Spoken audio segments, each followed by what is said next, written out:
ইসরায়েলের যুদ্ধজাহাজে ফিলিস্তিনের ক্ষেপণাস্ত্র হামলা, সাবমেরিন ড্রোন ব্যবহার করতে পারে হামাস। ফিলিস্তিন ইসরায়েল ইস্যুতে তৃতীয় ভেটো দিল আমেরিকা, গাজায় হামলা চালিয়ে যেতে মার্কিন পররাষ্ট্রমন্ত্রীর উস্কানি। এক অনুষ্ঠান থেকেই ফিলিস্তিনিদের জন্য $7 মিলিয়ন সংগ্রহ করল তুরস্ক। গাজায় ইসরায়েলের আগ্রাসন নিয়ে পোপের সঙ্গে এরদোয়ানের ফোনালাপ। ইসরায়েলকে $735 মিলিয়ন অস্ত্র বিক্রি অনুমোদন যুক্তরাষ্ট্রের। এবার ইসরায়েলকে সমর্থন জানালো জার্মানি। ফিলিস্তিন ইস্যুতে ইমরান খানের সঙ্গে মাহাতিরের ফোনালাপ। ইসরায়েলি হামলায় ইসলামিক জিহাদের শীর্ষ কমান্ডার নিহত। যুক্তরাষ্ট্র সব সময় ন্যায়ের বিপক্ষে, ইসরায়েল ফিলিস্তিন ইস্যুতে বলল চীন। গুগলের ম্যাপে গাজার স্যাটেলাইট ছবি ঝাপটা করে রাখা হয়েছে। 25 বন্ধু রাষ্ট্রকে ধন্যবাদ দিলেন নেতানিয়াহু, এড়িয়ে গেলেন ভারতের নাম। ফিলিস্তিনে রক্তপাত বন্ধে মার্কিন পদক্ষেপ চায় ঢাকা। এবং সবশেষে থাকছে ইসরায়েলের বিরুদ্ধে যুদ্ধের জন্য প্রস্তুত ইরাকের মুজাবা মুভমেন্ট। দখলদার ইসরায়েলের একটি যুদ্ধজাহাজে সোমবার হামলা চালিয়েছে ফিলিস্তিনিরা। ফিলিস্তিনের সামরিক শাখা ইয়াদ্দিন ক্যাম্পাস ব্রিগেডের সেনারা সাগরে ইসরায়েলি যুদ্ধজাহাজ লক্ষ্য করে ক্ষেপণাস্ত্র ছুড়েছে বলে গাজা থেকে আল আলম টিভি চ্যানেল জানিয়েছে। তবে এ হামলায় ক্ষয়ক্ষতির পরিমাণ সম্পর্কে কিছু জানা যায়নি। এছাড়া ইয়াদ্দিন ক্যাম্পাস ব্রিগেড সোমবার ইহুদি উপশহর হার্সলিয়াতে ক্ষেপণাস্ত্র হামলা চালিয়েছে। এর আগে হামাসের যোদ্ধারা ইসরায়েলের আশকেনাল উপকূলে তেল ও গ্যাস উত্তোলন কেন্দ্রে ক্ষেপণাস্ত্র নিক্ষেপ করেছে। এদিকে ইসরায়েলের টিভি চ্যানেল 9 জানিয়েছে হামাসের কাছে চালকবিহীন সাবমেরিন রয়েছে এবং এসব সাবমেরিন ড্রোন ব্যবহার করে ভূমধ্য সাগরে ইসরায়েলি তেল ও গ্যাস উত্তোলন কেন্দ্রে হামলার আশঙ্কা রয়েছে। ইসরায়েলি সূত্রগুলো বলছে হামাসের কাছে যেসব সাবমেরিন ড্রোন রয়েছে সেগুলো 50 কেজি ওজন বিস্ফোরক বহন করতে পারে। ফিলিস্তিনিদের উপর ইসরায়েলি বর্বরতার নিন্দা ও যুদ্ধবিরতি প্রতিষ্ঠার আহ্বান সম্বলিত যৌথ বিবৃতি প্রকাশ্যে আবারও বাধা দিয়েছে মার্কিন যুক্তরাষ্ট্র। জাতিসংঘ নিরাপত্তা পরিষদ সোমবারও এ ধরনের এক বিবৃতির প্রকাশের উদ্যোগ নিলে আমেরিকার ভেটোর কারণে তা সম্ভব হয়নি। এ নিয়ে গত কয়েকদিনে 3 বার এ সংক্রান্ত প্রস্তাবে ভেটো দিল আমেরিকা। এদিকে মার্কিন যুক্তরাষ্ট্রের পররাষ্ট্রমন্ত্রী অ্যান্টনি ব্লিংকেন সোমবার আবারও হামলা অব্যাহত রাখতে ইসরায়েলকে উস্কানি দিয়েছেন।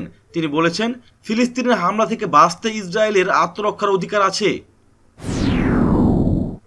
তুরস্কের রেড ক্রিসেন্ট ফিলিস্তিনিদের জন্য প্রায় $7.2 মিলিয়ন সংগ্রহ করেছে। রোববার গভীর রাতে ফিলিস্তিনিরা আহত হয়েছেন, আপনারা সমর্থন জানান শিরোনামে সরাসরি সম্প্রচারিত একটি বিশেষ অনুষ্ঠানে এই তহবিল সংগৃহীত হয়। সহায়তা সংস্থা আল কুদস হাসপাতাল ও গাজার 8টি স্বাস্থ্যসেবা, 10টি ভ্রাম্যমাণ অ্যাম্বুলেন্স এবং এই অঞ্চলের 5টি পরিপূর্ণ অ্যাম্বুলেন্সকে ওষুধ ও চিকিৎসা সরবরাহ করবে। প্রয়োজন অনুসারে 22,500 খাবার প্যাকেট এবং সমপরিমাণ স্বাস্থ্যকর প্যাকেজ সরবরাহ করবে। ফিলিস্তিনের স্বাস্থ্য মন্ত্রণালয়ের তথ্য অনুসারে ইসরায়েলি হামলায় এ পর্যন্ত 59 শিশু ও 35 নারীসহ 200 ফিলিস্তিনি নিহত হয়েছেন। আহতের সংখ্যা বেড়ে দাঁড়িয়েছে 1305 জন। ফিলিস্তিনের নিরীহ মানুষের উপর ইসরায়েলের সামরিক বাহিনীর চলমান বিমান হামলার বিষয়ে সোমবার তুরস্কের প্রেসিডেন্ট রিসেপ তাইপ এরদোয়ান ও পোপ ফ্রান্সিসের মধ্যে ফোনালাপ অনুষ্ঠিত হয়েছে। তুর্কি বার্তা সংস্থা আনাদুল এজেন্সির এক প্রতিবেদনে এ তথ্য জানা যায়। গাজা উপত্যকায় ইসরায়েলের নির্মম গোলাবর্ষণের মধ্যেই প্রেসিডেন্ট জো বাইডেনের প্রশাসন ইসরায়েলের কাছে $735 মিলিয়ন অস্ত্র বিক্রি অনুমোদন করেছে। ওয়াশিংটন পোস্ট এ খবর প্রকাশ করেছে। ইসরায়েলের কাছে যেসব অস্ত্র বিক্রির অনুমোদন করা হয়েছে সেগুলোর মধ্যে রয়েছে জয়েন্ট ডাইরেক্টর অ্যাটাক মিউনিশনস। এই অস্ত্র বোমাকে নিখুঁতভাবে নিয়ন্ত্রিত ক্ষেপণাস্ত্রে পরিণত করা সম্ভব। ফিলিস্তিন ও ইসরায়েলের মধ্যকার চলমান সহিংসতা যত তাড়াতাড়ি সম্ভব বন্ধ করার আহ্বান জানিয়েছেন জার্মান চ্যান্সেলর অ্যাঞ্জেলা মেরকেল। সোমবার ইসরায়েলি প্রধানমন্ত্রী বেনিয়ামিন নেতানিয়াহুর সঙ্গে এক ফোনালাপে তিনি এই আহ্বান জানান।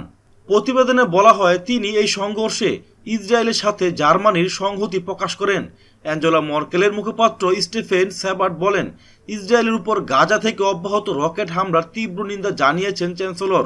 এ সময় তিনি ইসরায়েলি প্রধানমন্ত্রীকে জার্মান সরকারের পক্ষ থেকে সংহতির আশ্বাস দেন। ইসরায়েলের বর্বরোচিত হামলা ভয়াবহ মানবিক বিপর্যয়ের শিকার ফিলিস্তিনকে নিয়ে রোববার টেলিফোনে মালয়েশিয়ার প্রধানমন্ত্রী মাহাতির মাহমুদের সঙ্গে আলাপ করেছেন পাকিস্তানের প্রধানমন্ত্রী ইমরান খান। এ সময় ইসলামী বিশ্বের দুই শীর্ষ নেতা দখলদার ইসরায়েলের ভয়াবহ আগ্রাসনের শিকার ফিলিস্তিনিদের প্রতি একাত্মতা প্রকাশ করেন।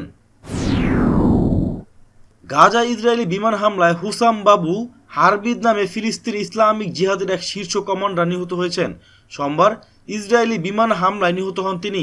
এই ফিলিস্তিন ইসলামিক জিহাদের উত্তরাঞ্চলে ডিভিশনের কমান্ডার হিসেবে দায়িত্বে ছিলেন, তবে তার মৃত্যুর বিষয়টি এখনও নিশ্চিত করেনি ইসলামিক জিহাদ। ইসরায়েল ফিলিস্তিন ইস্যুতে আলোচনার জন্য চীন, তিউনিসিয়া ও নরওয়ের আহ্বানে সাড়া দিয়ে রোববার জরুরি বৈঠকে বসেছিল জাতিসংঘের নিরাপত্তা পরিষদের সদস্য দেশগুলো। গত এক সপ্তাহে ফিলিস্তিন বিষয়ে এটি ছিল তাদের তৃতীয় বৈঠক। বৈঠকে ফিলিস্তিনের উপর ইসরায়েলি আগ্রাসনের নিন্দা জানাতে আবারও ব্যর্থ হলো জাতিসংঘ। বাইডেন প্রশাসনের আপত্তিতে ইসরায়েলি কর্মকাণ্ডের নিন্দা জানানোর বিষয়ে সর্বসম্মত সিদ্ধান্তে পৌঁছাতে পারেনি পরিষদ। আগের দুটি বৈঠকে যুক্তরাষ্ট্রের বাধার কারণে যৌথ বিবৃতি প্রকাশ এবং ইসরায়েলের নিন্দা জানানো সম্ভব হয়নি। ওই বৈঠকগুলোতে নিরাপত্তা পরিষদের 15টি সদস্য দেশের মধ্যে 14টি দেশই সহিংসতা কমিয়ে আনার আহ্বান জানালেও এর বিরোধিতা করে একমাত্র যুক্তরাষ্ট্র। এ বিষয়ে চীনের পররাষ্ট্রমন্ত্রী ওয়াং ই বলেন, যুক্তরাষ্ট্র বরাবরই আন্তর্জাতিক ন্যায় বিচারের বিপরীতে অবস্থান নেয়। কেবল তাদের বিরোধিতার কারণে নিরাপত্তা পরিষদ ফিলিস্তিন ইস্যুতে ঐক্যমত্য পৌঁছাতে পারছে না। বিশ্বের সবচেয়ে ঘনবসতিপূর্ণ একটি অঞ্চল ফিলিস্তিনের গাজা গুগল ম্যাপে কেন ঝাপসা করে রাখা হয়েছে? ফিলিস্তিনি অঞ্চল গাজার উপর সাম্প্রতিক হামলার পরিপ্রেক্ষিতেই এই বিষয়টির প্রতি আবারও দৃষ্টি আকর্ষণ করেছেন গবেষকরা। কোনো এলাকায় যখন এরকম হামলা হয় তখন ঠিক কোথায় হামলাটি হয়েছে, বাড়িঘর কতটা ধ্বংস হয়েছে, কী পরিমাণ ক্ষয়ক্ষতি হয়েছে, সেসব জানার জন্য গবেষকরা গুগল ম্যাপের উপর অনেকখানি নির্ভর করেন। এর পাশাপাশি তারা অন্যান্য উপযুক্ত সূত্র থেকে এই প্রকাশ্যে যেসব তথ্য ইতিমধ্যে পাওয়া যায় সেগুলো ব্যবহার করেন। ইসরায়েল এবং ফিলিস্তিনি অঞ্চলের অধিকাংশ জায়গায় গুগল আর্থে ঝাপসা করে রাখা হয়েছে। সেখানে স্যাটেলাইটে তোলা কম রেজুলেশনের ছবি দেওয়া আছে, কিন্তু স্যাটেলাইট কোম্পানিগুলোর কাছ থেকে এর চেয়ে আরও অনেক হাই রেজুলেশনের ছবি পাওয়া যায়। গুগল আর্থের ছবিতে গাজার রাস্তা এমনকি একটি গাড়ি পর্যন্ত দেখা যাচ্ছে না, কিন্তু এর সাথে তুলনা করলে উত্তর কোরিয়ার মতো কঠোর গোপনীয়তার দেশের রাজধানী শহর পিয়ংইয়ং পর্যন্ত গুগল আর্থে পরিষ্কার দেখা যায়। সেখানে রাস্তায় চলা গাড়ি তো বটেই, এমনকি রাস্তার প্রতিটি মানুষকে পর্যন্ত আলাদা করে দেখা সম্ভব। ইসরায়েল এবং গাজার মধ্যে যে সর্বশেষ সংঘাত শুরু হয়েছে সেখানে দুপক্ষের পরস্পরের দিকে বিভিন্ন ভবন এবং স্থাপনা লক্ষ্য করে যেসব বোমা এবং ক্ষেপণাস্ত্র হামলা চালাচ্ছে, তদন্তকারীরা সেসব হামলার ব্যাপারে নিশ্চিত হতে চাইছেন স্যাটেলাইটের ছবি দেখে। কিন্তু গুগল আর্থে গাজার বেশিরভাগ ছবি খুবই কম রেজুলেশনের এবং ঝাপসা। ফিলিস্তিনি প্রতিরোধ আন্দোলন হামাসের সঙ্গে চলমান সংঘর্ষে সমর্থন দেওয়ায় 25 দেশকে ধন্যবাদ জানিয়েছেন ইসরায়েলি প্রধানমন্ত্রী বেনিয়ামিন নেতানিয়াহু। টুইটারে দেশগুলোর পতাকার ছবি দিয়ে ধন্যবাদ জানান তিনি। টুইটে নেতানিয়াহু বলেন, ইসরায়েলের পাশে অটলভাবে দাঁড়ানো এবং সন্ত্রাসী হামলা থেকে আমাদের আত্মরক্ষার অধিকারকে সমর্থন করার জন্য ধন্যবাদ। টুইটে যুক্তরাষ্ট্র, Albania, Australia, Brazil, Canada, Colombia, Cyprus, Georgia, Germany, Hungary, Italy, Slovenia এবং ইউক্রেন সহ 25টি দেশের পতাকার ছবি দিয়েছেন তিনি। তবে এখানে ভারতের বিষয়টি এড়িয়ে গেছেন। ইসরায়েলের বর্বর হামলায় ফিলিস্তিনে রক্তপাত বন্ধ এবং দুই পক্ষের মধ্যকার এই সংঘাত দ্রুত সময়ের মধ্যে থামাতে যুক্তরাষ্ট্র সরকারকে সক্রিয় ভূমিকা রাখার আহ্বান জানিয়েছে বাংলাদেশ। ঢাকায় নিযুক্ত মার্কিন রাষ্ট্রদূত আর মিলার সোমবার সৌজন্য সাক্ষাৎ করতে গেলে পররাষ্ট্রমন্ত্রী শাহরিয়ার আলম এই আহ্বান জানান। পরে পররাষ্ট্র মন্ত্রণালয়ের এক সংবাদ বিজ্ঞপ্তিতে বিষয়টি জানানো হয়। ইসরায়েলি দখলদারির বিরুদ্ধে লড়াইয়ের জন্য ইরাকের হারাকাত হিজবুল্লাহ আন নুজাবা মুভমেন্ট প্রস্তুত আছে বলে জানিয়েছেন সংগঠনটির মুখপাত্র নাসার আজ সাম্মারি। তিনি বলেছেন, ইরাক ও সিরিয়ার সন্ত্রাস বিরোধী লড়াইয়ে নুজাবা মুভমেন্টের গুরুত্বপূর্ণ ভূমিকা রয়েছে। ইরাকের জনগণ বিশেষ করে প্রতিরোধ সংগ্রামীরা ইসরায়েলের সঙ্গে সরাসরি যুদ্ধের জন্য প্রস্তুত। ফিলিস্তিনিরা কাসেম সোলেমানি ক্ষেপণাস্ত্র ব্যবহার করছে বলেও উল্লেখ করেন তিনি।